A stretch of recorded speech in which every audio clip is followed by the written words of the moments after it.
the Occupational Safety and Health Administration conducted an investigation at a company in Trenton, New Jersey, at their facility making rubber parts after they had been notified of a serious injury. And when they did, they discovered, to their allegations in their subsequent citation, a number of other alleged violations, including one involving the noise standard. And the citation item for the noise standard became a debate between the employer and OSHA as to whether or not the alleged violations constituted a willful classification of violation. And we're going to discuss willful classification violations and what kind of evidence is necessary to support an allegation of a willful violation under the Occupational Safety and Health Act on this, the October 27th, 2021 episode of the OSHA 3030. Welcome, everyone, to the OSHA 3030 with Manesh Rath. I'm Manesh Rath. I'm an attorney at Keller and Heckman, a law firm in Washington, D.C. I am an attorney that engages in the practice of occupational safety and health law, OSHA law, and I've been doing that for almost the entirety of my 26 years of practice. And I'm very fortunate. For today, I'm joined by one of my friends and colleagues, John Gustafson, another attorney in our OSHA practice who also engages in other areas of law, such as FIFRA and TSCA and California's Prop 65. John, thank you very much for joining us on this OSHA 3030, and welcome. Thanks for having me, Manesh. Well, John, we've got a great case today. Why don't you walk us through it? Sure. Today we'll discuss the case Secretary of Labor versus Home Rubber Company, which, as Manesh said, is a compelling case because it closely examines the standard for willful violations. So we will define the willful violation standard. We will go over the OSHA's arguments and justification for a willful violation citation.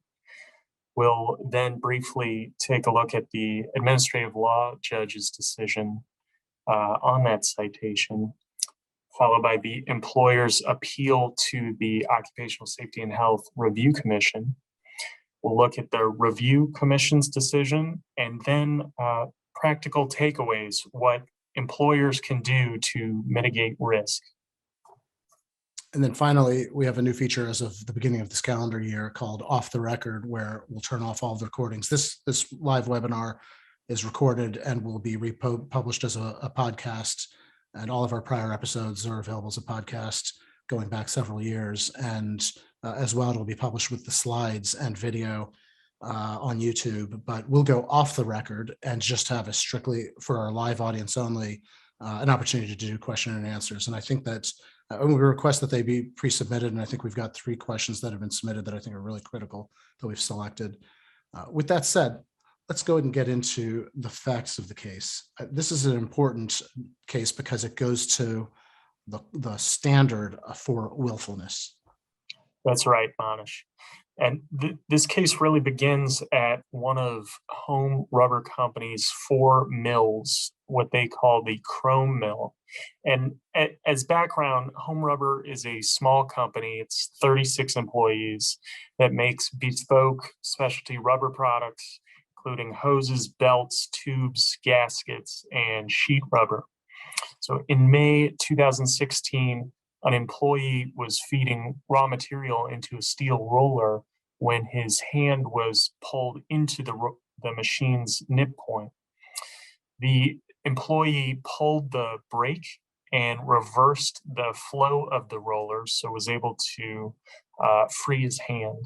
He was taken immediately to a hospital where 4 fingers were amputated, which triggers the requirement to report the incident to OSHA under OSHA's record keeping and reporting standard, 29 CFR 1904. After the employee was injured and left the mill in the ambulance, other employees cleaned the blood using rags and bleach. This is an important point because a lot of employers know that they have a duty to self-report a fatality, a hospitalization, amputation, inoculation, but sometimes facility managers are unaware of the rule, or in the moment of crisis, they forget to self-report to OSHA, but the rule requires prompt reporting within 8 hours or within 24, depending on whether it's a fatality or a hospitalization, amputation, or inoculation. And so that's an extremely prompt, short deadline for the definition of the word prompt and for self-reporting to OSHA. And we've covered that in several other prior episodes of the OSHA 3030. For those of you who are interested, you should check it out. So John, this keeps going. OSHA hears the self-report from Home Rubber Company and then comes on site and conducts an inspection shortly afterwards. That's right. OSHA inspected 10 days later, looked at the facts of the incident, but the compliance officer also noticed that she needed to shout to speak to the owner of the mills of Home Rubber. So she returned 16 days later to monitor the noise levels in the mills. That's sort of a without any equipment, that's sort of a way that inspectors will use a rule of thumb for themselves to know whether or not they ought to follow up on the possibility of noise compliance or compliance with the noise standards. That if they have to shout, that there's a possibility that the ambient noise level is in the zone where there should be hearing protection, possibly, and so they then schedule follow-up investigation on their subsequent visit. That's right. So they did come back, and in this particular case, the compliance officer did schedule a follow-up visit on that basis and conducted noise monitoring and on 3 workers, and sure enough, came to the conclusion that the noise levels had exceeded the action level. They were getting, for an 8-hour time-weighted average, as high as almost 92 decibels, and did not see any evidence of hearing protection on the workers in that same area, or for those workers who had the monitoring. This is important because the next step for an investigator is almost certainly going to be to examine an employer's hearing conservation program records, and then continue to go backwards and see how much of the noise standard an organization is or is not in compliance with. So it conducted the inspection, and it discovered other items that it alleged were violations of various other standards. John, you mentioned some workers were cleaning up the blood afterwards, and there was an allegation of a violation of the bloodborne pathogen standard. And there was about 7 standards, OSHA standards, that they alleged were violated under 7 different items, at least under 3 citations. And Home Rubber Company contested them. We're going to talk about the noise standard because it's that one that the Occupational Safety and Health Administration alleged to be a willful violation. And the topic today, this case, provides an excellent framework for what kind of evidence supports an allegation that a violation was not merely a serious or a non-serious violation, but a higher level of severity known as a willful violation. And so I think that this noise standard is going to form the confines of the rest of our conversation, although it's important to note that there were many other OSHA standards that Home Rubber Company was cited for. And many of which were unrelated to the incident that occurred. Yeah, that's an excellent point. And I think the point is that you're making, John, is that, when you self-report, you are subjected to an OSHA inspector coming on site, and they may notice other things that they allege to be violations that have nothing to do with causation or have no causative value for the incident that you self-reported. So, John, let's talk about willful violations as a classification of alleged violation under the Act. Sure. So, right, let's get into the standard. So under federal court case law, which the Review Commission is required to follow, A violation is willful if an employer's state of mind at the time of the violation reflects an intentional, knowing, or voluntary disregard for the requirements of the Occupational Safety and Health Act or employer safety. An alternative formulation of the standard is that at the time of the violation, the employer acts with plain indifference to either the cited OSHA requirements or employee safety. So there's a little overlap or similarity between these formulations of the standard. Voluntary disregard is probably pretty close to plain indifference. But to establish intentional disregard or knowing or voluntary disregard, OSHA must show that the employer had a heightened awareness of the applicable standard and then consciously disregarded that standard. So there needs to be on some level a conscious decision not to comply with the standard. And then the review commission also, in this case, also defined plain indifference as requiring a showing that the employer possessed a state of mind such that if it were informed of the standard, it would not care. So this is a excellent recitation, John, of the sort of the black letter law statement of what it means to qualify a particular alleged violation as a willful violation, as opposed to a non-serious or serious violation.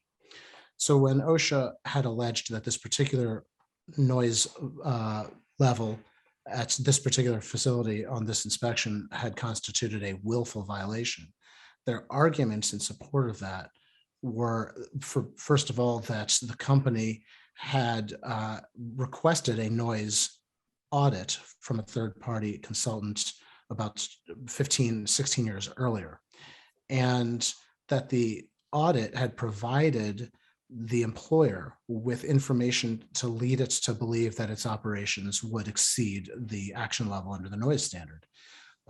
This is important. OSHA believed that if you had that audit in your hands from 16 years ago, you are now on notice that the standard applies, and thus any failure to comply with that standard would have to have been willful, argued OSHA. I would point out two things. One, the age of that audit report, and two, that it was not for the Trenton facility, it was for a different facility. OSHA argued that the operations were substantially similar and would have put a home rubber company on notice. In addition to that, the agency alleged that there were people who specifically were informed of the noise standard obligations based on the audit report, and that had at some point been told that they ought to engage in, implement a hearing conservation program. They included the safety and health director at that facility at that time, 1999, and also I believe the owner and manager as well. The fact also that OSHA pointed to the fact also that the owner and the manager had entered the work area with the high noise environment on an almost daily basis, or at least frequently, and so they would have known of the noise levels simply by their own personal experience. And for these reasons, OSHA argued that Home Rubber Company had enough knowledge that would have compelled a company to engage in a hearing conservation program, and the fact that Home Rubber Company did not was a willful or plainly indifferent approach to compliance with the noise standard.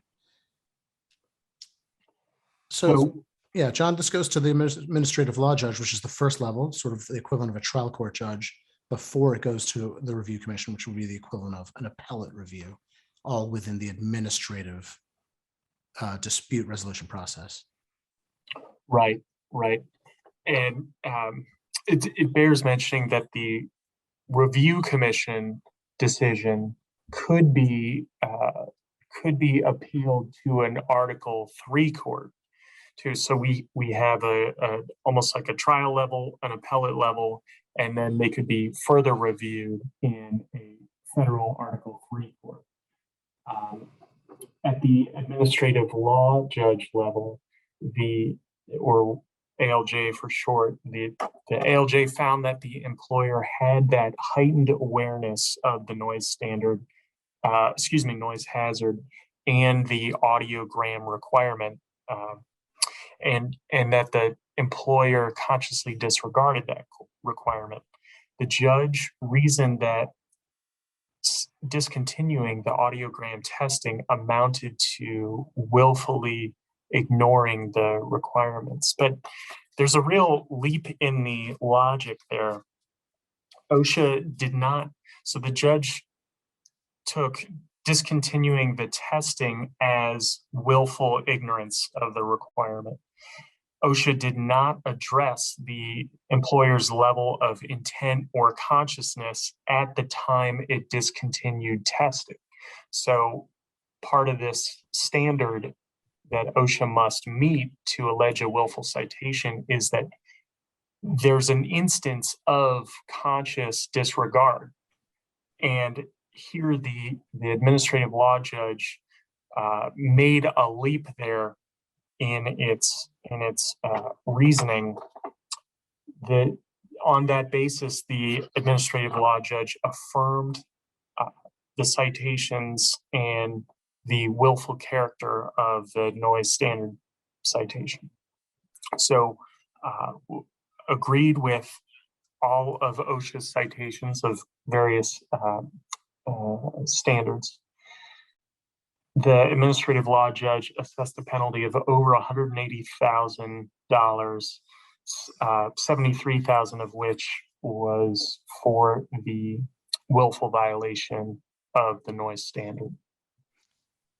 It's an interesting result at the ALJ level, and Home Rubber, fortunately for the employer community, decided that it wanted to appeal this to the review commission. It just did not accept the idea that OSHA was advancing, that the idea that if you have had a program in the past and discontinued it, that is by itself evidence of willfully ignoring the requirements. Home Rubber Company argued that it could be just the opposite. You could take that same fact and argue it both ways. The fact that we had a program shows that we were trying to comply with the standard. And the fact that it lapsed is evidence of negligence and not willfulness, two different standards of wrong. So Home Rubber Company appeals to the review commission, and its argument was we're only challenging the characterization, the classification as willful. We believe that it should be other than serious, non-serious, Home Rubber Company argued. And its argument was if the owner, or for that matter, the manager was aware of the noise at the facility, nevertheless, it wasn't aware that the hearing protection policy was not being currently put into place. Home Rubber Company also argued that the former safety director had left the company and it was a mere lapse that the next safety director didn't pick up the program and ensure continuity. And after a number of years, it just got forgotten about. And that constitutes more like negligence than willfulness. The fact that at the owner level, they thought that there was a hearing conservation program going on and didn't realize that it had lapsed in day-to-day practice, the employer argued was evidence of good faith.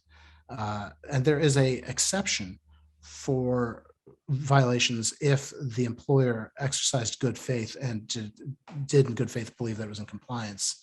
It's a defense that can be argued. I don't think it has a strong track record of success, but it is arguably an affirmative defense that is available to employers in certain circumstances where the facts support it. Right. It's a generally unsuccessful argument to argue subjective intent. You know, we thought we were complying. Well, the facts might not bear that out. Your practice might not bear that out. And we see Right. that argument raised over and over again, often, usually unsuccessfully. Right. But I'd point out, John, in fairness to Home Rubber, their point was not to create a good faith defense to a violation, which you're right. I'd say the same thing. It has a poor track record of success, but they were pointing to good faith as a defense to willfulness. And there, I think it is the sort of opposites or the obverse of willful intent or plain indifference to show that you tried to act in good faith. And so I think it was a reasonable argument to make. But John, they take this argument to the review commission, which is an interestingly composed review commission at the moment. It's supposed to be by statute provides for 3 commissioners.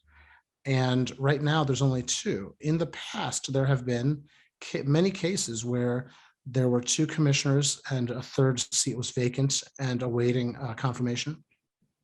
And the 2 commissioners couldn't decide on or agree on a case, and thus they couldn't take any action. Here, this represents a case where the 2 commissioners were able to agree on enough about this case to render a opinion, and I think that makes it rather remarkable that Commissioner Alejo and Commissioner Atwood are able to continue the commission's business with just 2 commissioners. I'd say that's quite remarkable. That's right, Manesh. So they agreed that there was a violation of the noise standard, but reversed the willful characterization of that standard. So the 2 commissioners agreed with the administrative law judge that the employer had a heightened awareness of the audiogram requirement and the noise hazard present at the mill, given that 1999 report and the audit report, the materials given with the audit report by the auditor, and the program that was put into place, which at one point the owner of the mill was aware of. But the commissioners, in reversing the willful characterization, the commissioners honed in on that conscious disregard requirement. They stated that that OSHA failed to prove that there was an instance of conscious disregard of this requirement. Yes, they let the audiogram program, the testing program, lapse, but that does not establish the willful state of mind. And at the risk of stating the obvious here, this is OSHA's burden to meet. So the commission is judging whether the agency, whether OSHA adequately established these components of the violation, and by knocking out one of the elements of the violation, they were able to reverse the willful characterization. So as a result, the willful citation over close to $73,000 was reduced to a serious citation, which has a baseline penalty of $10,000, and that's the penalty that the commission imposed. Well, I think, John, this decision was so well laid out, and the framework for why this particular alleged violation did not constitute a willful violation, or that OSHA had failed to present evidence sufficient to make that case, makes the case a significant decision. It will, I think, be referred to a great deal going forward, because I think, in my experience, OSHA compliance officers often take the approach that if there's any evidence that an employer knew any fact about a circumstance or a practice, that would fuel a allegation of a willful classification of violation. And what the commissioners are saying here is that knowledge of a certain fact, or knowledge of a certain circumstance, or knowledge of a certain practice does not by itself establish willfulness. Willfulness has to mean something more than that, something more like a willful, knowing that the practice was not in compliance with the standard and willfully wanting to continue to non-comply with the standard, or being plainly indifferent to whether compliance is in effect or not. So don't even bother telling me, for example, what compliance looks like, because I won't comply anyways, or I won't change my practices. Those are the kinds of that's the level that OSHA will have to present evidence in support of. Those are the kind of facts that they'll have to use to support a willful allegation. And I think that's right. That willfulness has to mean something more than mere knowledge of a fact or circumstance or practice. It has to also relate to knowledge about the existing status of compliance or non-compliance with the standard. So an incredibly important decision as a consequence. What are some takeaway items that employers can walk away from this decision, from this program, and bring back to their respective organizations after this program's over? Well, for one, I think that Home Rubber Company's defense was we were complying with the noise standard, and then the safety and health director left, and it just sort of lapsed. It got dropped, and nobody saw it to pick it up. So I think that organizations have to find and develop mechanisms to bridge between one safety and health personnel and another as a bridge of continuity. For example, exit memoranda or just good file keeping of current safety and health programs, checklists that can be presented to the next inbound safety and health personnel. Those kinds of, whatever device a company comes up with, they have to find some device to bridge between turnover. John, I think that there are other devices such as audits, and I encourage employers to consider the use of internal audits, but even more effective sometimes the use of third-party audits, particularly through counsel, where attorney-client privilege may arguably attach. Right. And Manesh, there's a certain value to having an external auditor, unbiased, fresh eyes come and review your compliance. And I know that you've prepared a 120-point audit package that we've used with clients, right, as a means of ensuring that we don't have any gaps. Our clients don't have any gaps in compliance.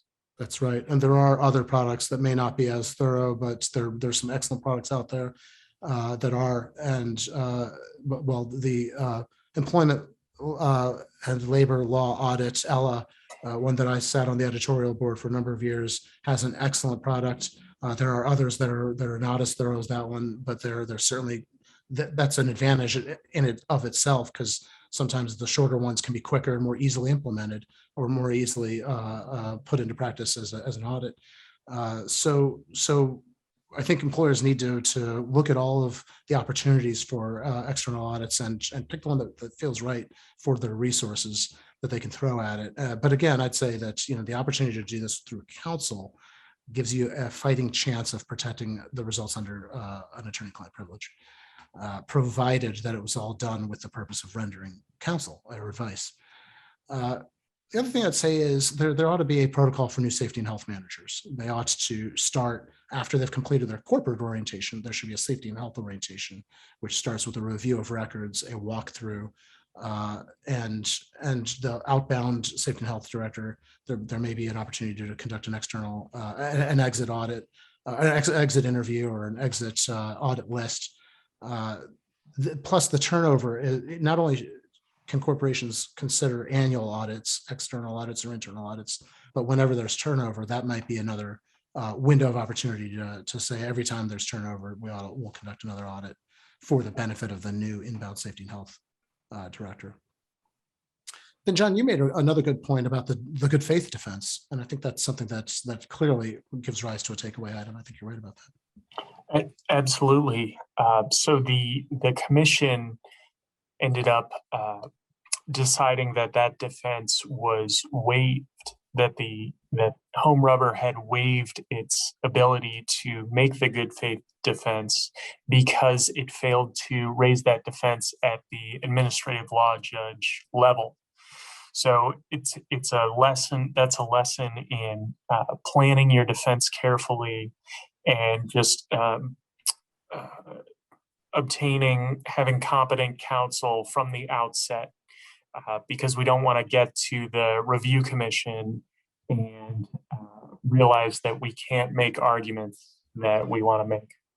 Right. And in this case, I think they had very capable counsel, excellent counsel, but this was an opportunity to maybe raise the good faith defense as an affirmative defense in the pleadings and throughout the trying of the case as well. You can't just raise it in the pleadings. It also has to be argued at trial. So that's what employers should do. Those are the takeaway items.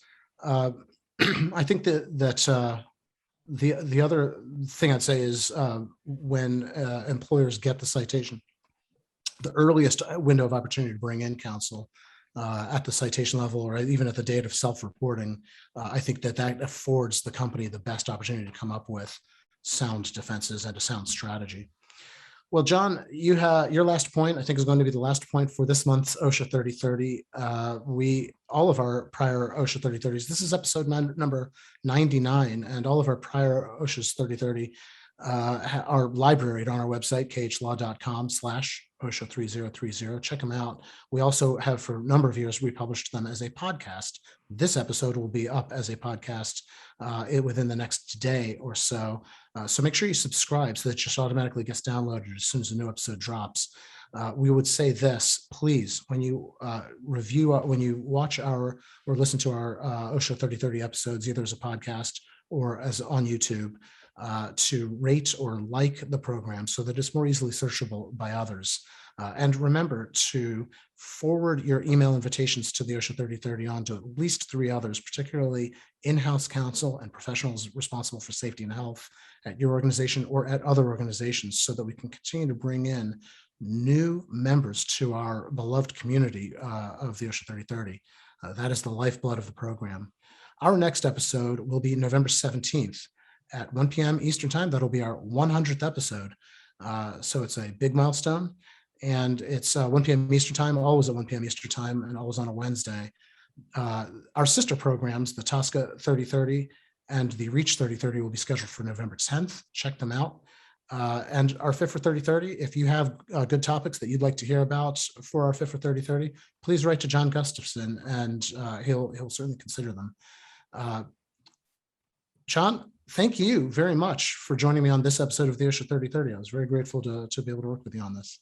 Thank you for the opportunity to discuss this meaningful case. Well, we'll look forward to seeing everyone again in 1 month, in 30 more days. And until then, stay safe.